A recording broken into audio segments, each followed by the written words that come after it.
Right, the Kimber Pro Carry II was right on at 15 yards, shooting 124 grain blazer brass out of a Kimber magazine.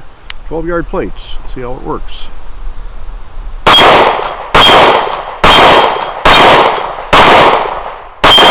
Just at for some reason.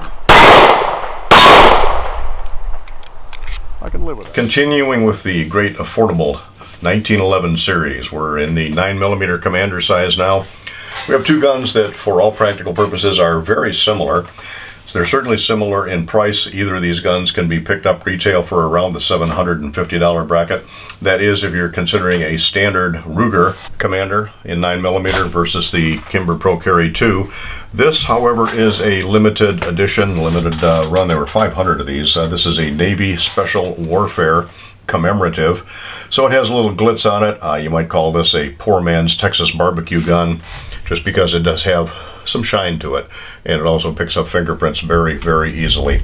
But for all practical purposes, these two guns are priced and function about the same. There are some differences though. The sights on the Ruger are 3-dot sights, drift adjustable for windage in the rear, whereas on the Kimber they are all black. And you may have heard in other videos where I personally prefer the all black sights for precision. Let's see, a lot of other similarities though. The front straps on both of these are smooth, no checkering at all. The grips, of course, are different. The Kimber coming with rosewood grips, and now most of the standard Ruger Commander 9mm come with a black rubberized grip. This particular one has the aluminum grips on it that go with the commemorative. Moving around to the back,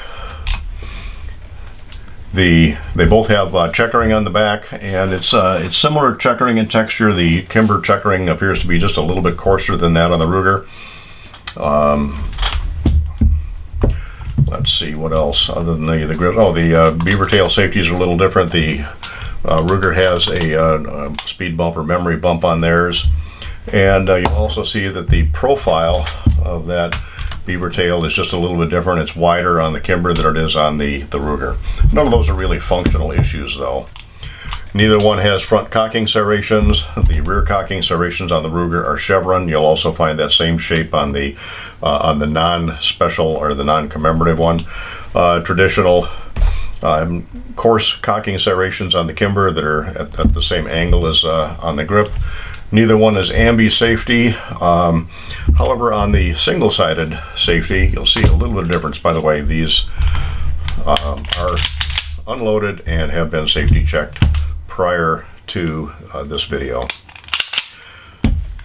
But on the Kimber, you'll see the safety is fairly robust. Yeah, it's a MIM part, metal injection molded, but it does appear to be fairly stout.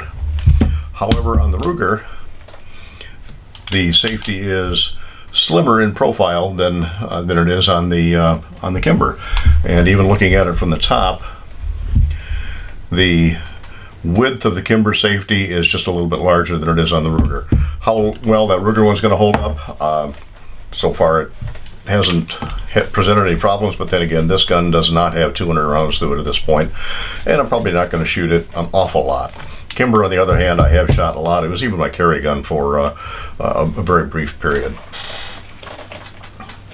Neither one really has a pronounced magwell. They're both beveled just about the same. Muzzle, a little bit different. Now, the Kimber is a 4-edge, so it's not a true commander. It's a 4-edge as opposed to the Ruger, which is a 4 1/4 edge, which is more commander length.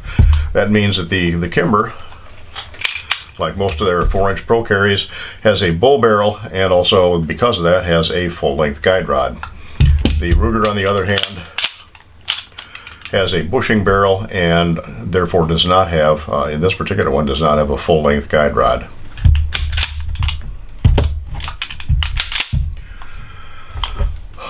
Triggers, slightly different design, both 3-hole type triggers.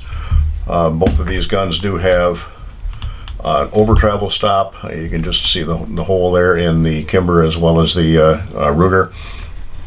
And triggers are interesting on this. The trigger on the Kimber breaks at a nice, clean, consistent 4 pounds, 15 ounces. So it's not the lightest trigger around, but it's clean, crisp. There's very little take up on this, just the slightest bit of movement, and again, no over travel. Reset is relatively short and clean, and not the latest, but a nice trigger on that. This Ruger, on the other hand, breaks at 2 pounds, 13 ounces. This is a really, really light trigger. One of the nicest triggers I've had on a production gun. However, I think it's just unique to this particular Ruger. Again, very little reset, very, very short movement. It's all like a very sensitive on-off switch on this particular gun.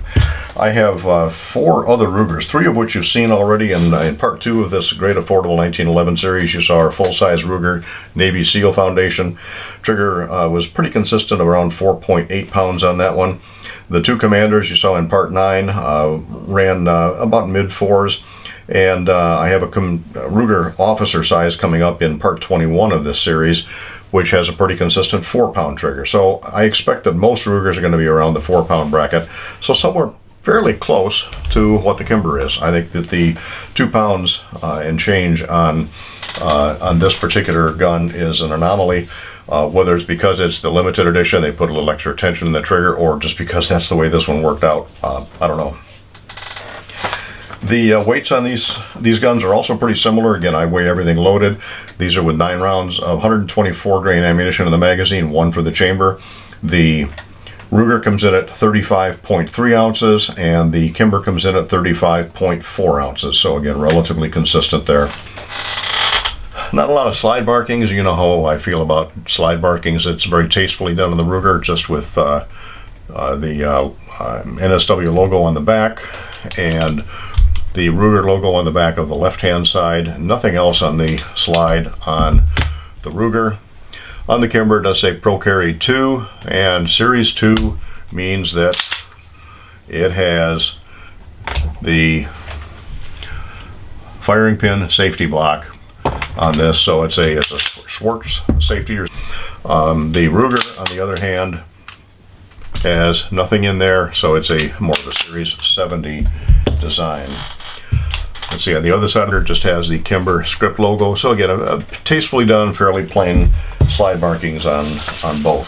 Fit and finish is a little bit different on these. This Ruger has just a little bit of play in the slide to frame fit, not bad. And you can see the extractor does stick up from the back of the frame. Again, just a little bit, tells me it's not perfectly fit. But again, for a $750 gun, what do you expect?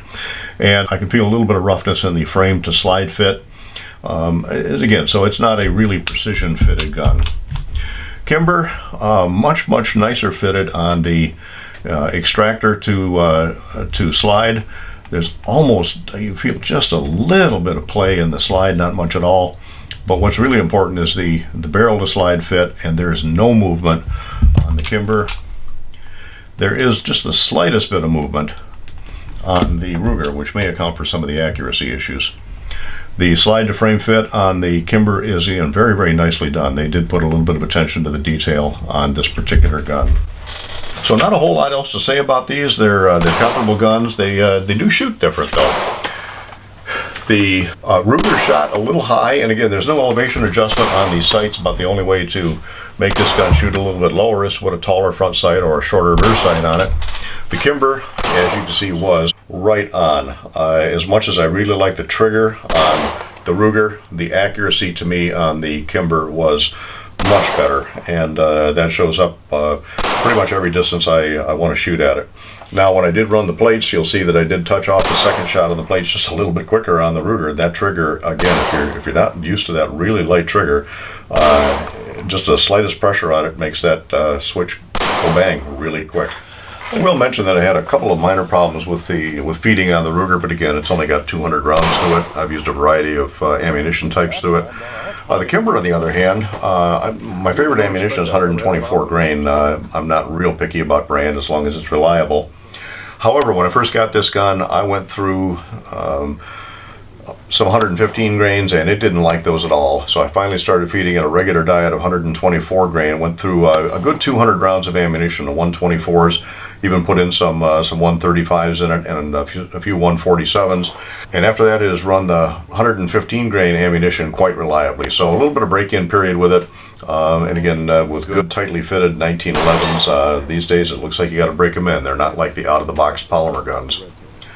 So I don't know how the Ruger, after I get more ammunition through it, if I were to put more through it, more than the 200 rounds or so I've got through it, if that would cure a couple of those occasional feeding problems, it may. But again, so far in their initial stages, both of these guns have been equally reliable. So I prefer, again, for accuracy purposes, I really prefer shooting the Kimber, because those sights just provide for much better accuracy, much better definition of the front sight. You know my opinion on 3-dot sights. In fact, I may have to do a video on why I don't like 3-dot sights at some point and what kind of sights I really do prefer. I can live with these. It just takes a little bit more work to get them precisely aligned, ignoring the dots and looking at just the outline of the front sight in that rear sight notch. So all in all, for the same price point, now again, the Ruger's manufacturer's suggested retail price is more than $100 above the Kimber Pro Carry retail price, although again, Kimber's got lots of different models out there. This is pretty much their entry-level Pro Carry. But yet again, their retail price is going to be about the same. So for the same amount of money, quite frankly, to me, the Kimber, say what you want about the Kimber. I know there's Kimber lovers, there's Kimber haters, and there's a whole bunch of us in between on that take each gun individually. But that Kimber does seem to work just a little bit better than the Ruger. And again, I have to believe that accuracy and function-wise, this particular one is representative of pretty much the Ruger 9mm Commander line. So there you have it, with two guns, similar price, similar function. Both American made, and we appreciate your comments. And if you want to comment on this video, by all means put it in the comments section below. If you want to comment on anything else, drop us a line at info@ridersrange.com. You can also go to Riders Range website and look at the entire playlist for the Great Affordable 1911 series, see what's coming up in the future. We're a little more than halfway through with the series right now. Still trying to get one video out every week comparing two guns at a time. And I do want to thank you for visiting Riders Range. Pro Carry II, 25 yards. This thing was right on. I'm going to take a chance to start with that head flipper, excuse me, the center torso flipper on that 25-yard target.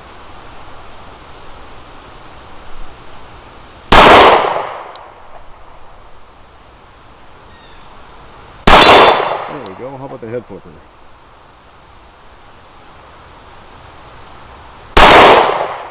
Alright, those work. Let's go over to the 8-inch for the heck of it.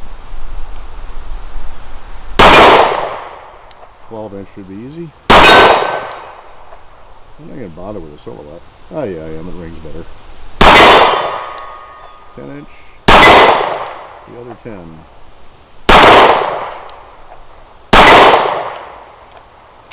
This gun shoots very nice.